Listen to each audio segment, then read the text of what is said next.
fortalecendo o casamento e protegendo a família. O casamento nada mais é que uma aliança sagrada, né? E a família é um projeto de Deus.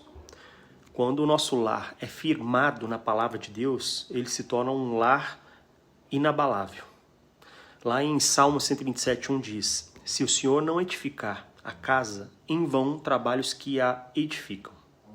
Então não permita que a correria, os problemas, as distrações, as crises se tornem maiores que o compromisso que você tem um com o outro, que vocês firmaram um com o outro.